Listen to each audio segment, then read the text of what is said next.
So now we're going to get started, and it's my pleasure to introduce Kathleen Hogan, who is the Principal Deputy Undersecretary of Infrastructure at the Department of Energy. Kathleen has been in executive positions at both EPA and DOE for over 20 years.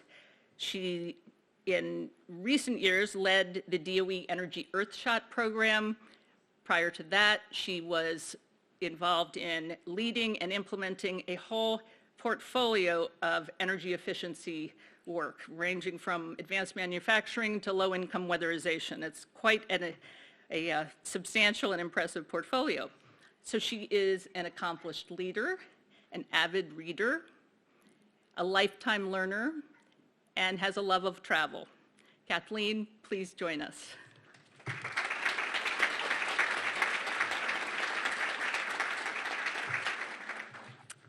Well, hello, everyone, and really thank you very much, Martha, for that.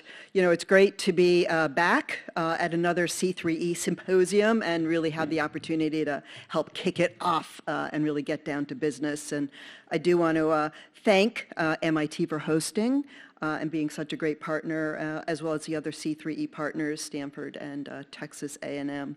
You know, hopefully to state the obvious, C3E and its work is really very, very important to the Department of Energy, and we're very proud of what has been accomplished here in more than a decade. I saw the 12th anniversary up there, and to in what they're doing to increase the recognition, participation, and leadership of women in clean energy. And certainly very excited to be part of this today so that we can honor so many change-making women and really also have the opportunity to, as we're already starting to do, mark progress, but also take stock and continue to connect to keep moving out on our goals, because I think we all know in this room there is so much more to do.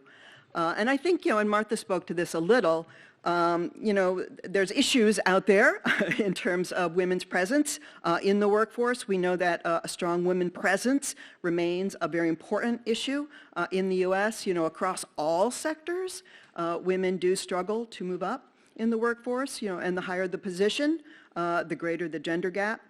I guess last year Forbes found that across the entire workforce, the broad workforce, women hold 48% of entry-level positions, 40% management, 36% senior management director, and then the numbers get even smaller, of course, as you go from VP, senior VP to the C-suite with 32, 28, and 26 percentage points.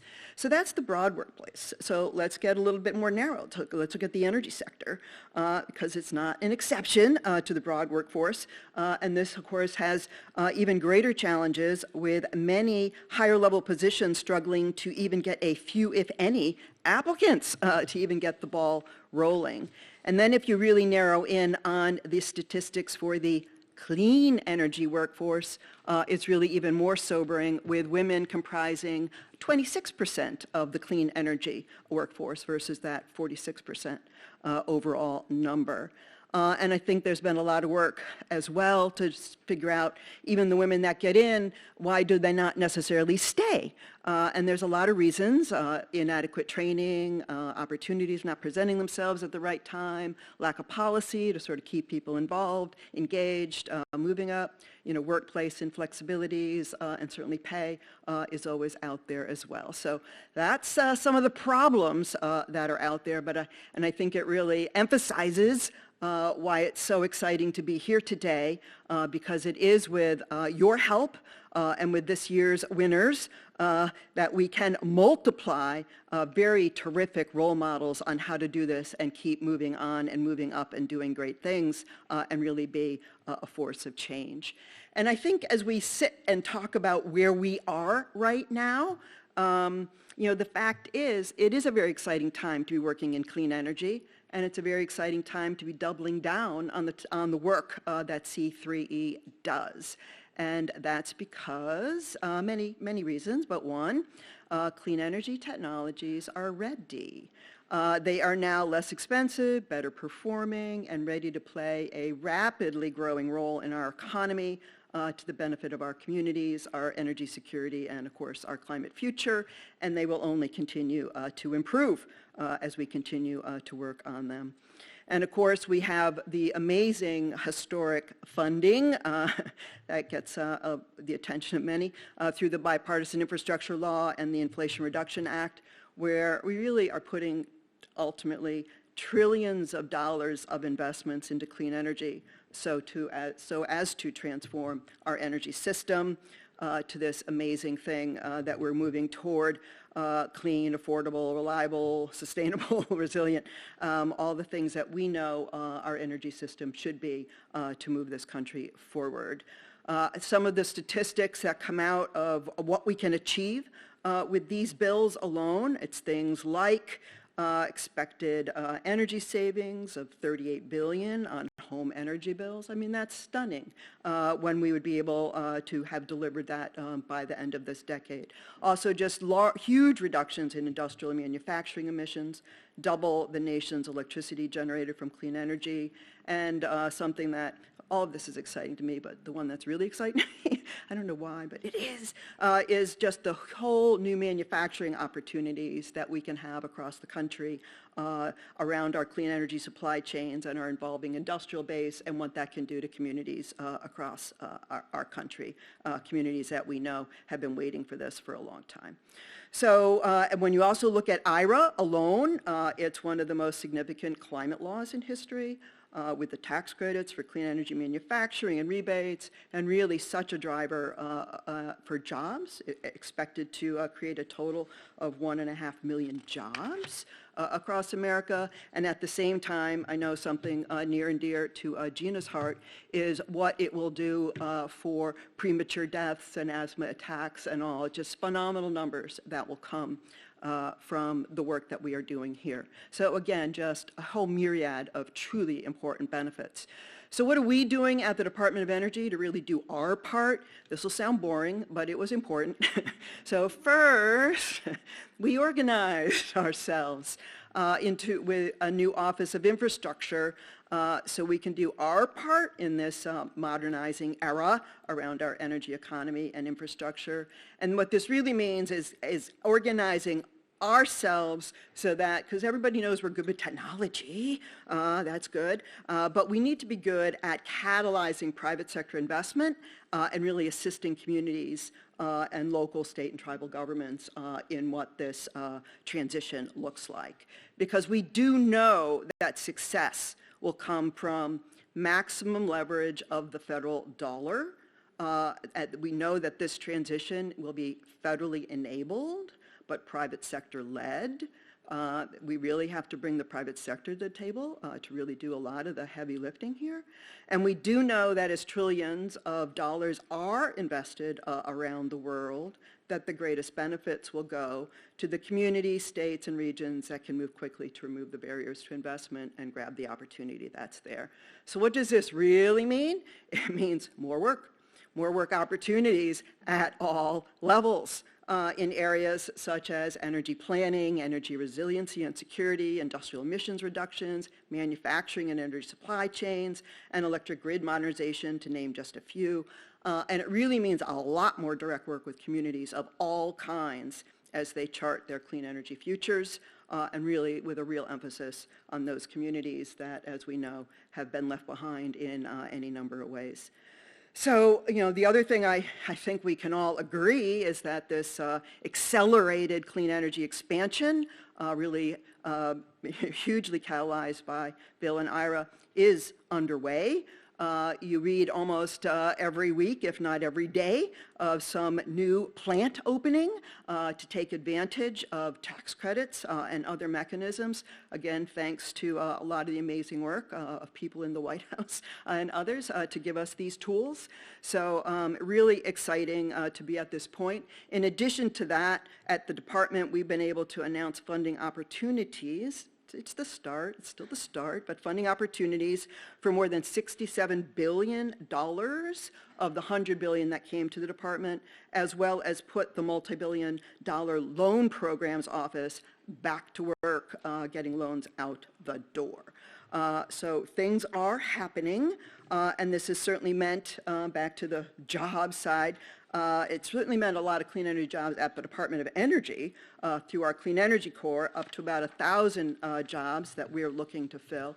And again, a nice opportunity for me to call out that as we look at the leadership that we've been able to bring into the department, it's very exciting to be able to say that many women are in the top positions in these new offices. If you look at our new Office of Clean Energy Demonstrations, Grid Deployment, Manufacturing and Energy Supply Chains, our Federal Energy Management Program, our Office of Indian Energy, all led by amazing women, and I'm just sort of talking about the top, and of course you've got the next level and next level, so amazing opportunities there that we're very excited about.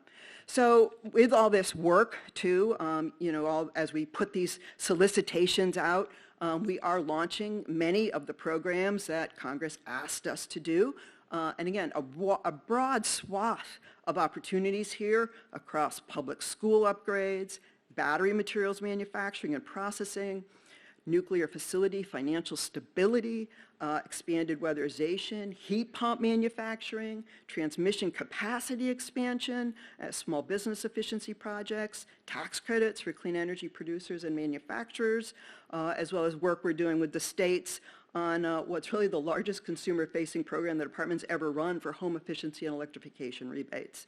So again, those are sort of the areas, but it really means work and workers in each and every one. The workforce training and expansion cuts across all these efforts, with also a lot of funding and opportunities for training, apprenticeships, internships, fellowships, et cetera. So just huge opportunities to be pulling in next generation of women and pulling them forward and up the training pipeline, so to speak. So very exciting on that front. I think one thing I'd like to call out that we are doing to really push on clean energy job opportunities and really in those communities that need it the most is through something we're calling community benefits plans. And it sort of sounds, well, that's a plan. Yeah, it's like, yeah, it's a plan. But it's community benefits plan requirements. We're asking every applicant that comes to us around a meaningful investment project to tell us what they're doing in the community benefits area, including how they're bringing in and workers in the area and providing economic benefits to the communities that will be there, with a real emphasis on disadvantaged and diverse workforce. So, and that again, so baked into each of our major applications. So we're looking for strong, clear goals, and we're looking for what they're going to do to achieve those goals, and we will be working with them hand in hand at every step along the project to make sure that those goals are met. So very exciting on that front. So again, I think we know that growing the clean energy economy is really a vital part of the U.S. economy going forward. We are seeing progress. We really do have important conversations about pace. But I think if we look back at the last year, we see that 300,000 jobs were added to the energy workforce, and studies are showing that more than half of them did go to women. So very exciting progress on that front, but as we said, still so much more to do. And I guess I'd like to take a moment just to stress why the women are important in this workforce as well. A little bit building on what Martha said, really is, it is, we want to be there for sure, right? We want to be part of the solution, but it really is that the diversity of the workforce means better solutions. I mean, that's the bottom line, right, as you're making decisions. So there is just so much to be gained by us working together to make all this happen. So just to sum it up, again, we just have tremendous opportunity in front of us to grow this clean energy workforce. for more women to join and advance this field of work, to figure out how to deliver the maximum impact. At the national level, a lot of us look at those national numbers, but it's really what we want to happen at the community level, where people live their lives and deliver the benefits there. And we really do have an urgent need to just grab the opportunity in front of us, bring in as many women and keep moving along this. We just, the time is now. So again, it's really back to how exciting C3 is because of what it is they're going to be doing in these spaces, and the opportunity to have such a great set of women in this room, having a great opportunity to honor people that have sort of stood out among their peers and deserve that. And we just look forward to putting all of this to work for what we're all after, this affordable and just transition.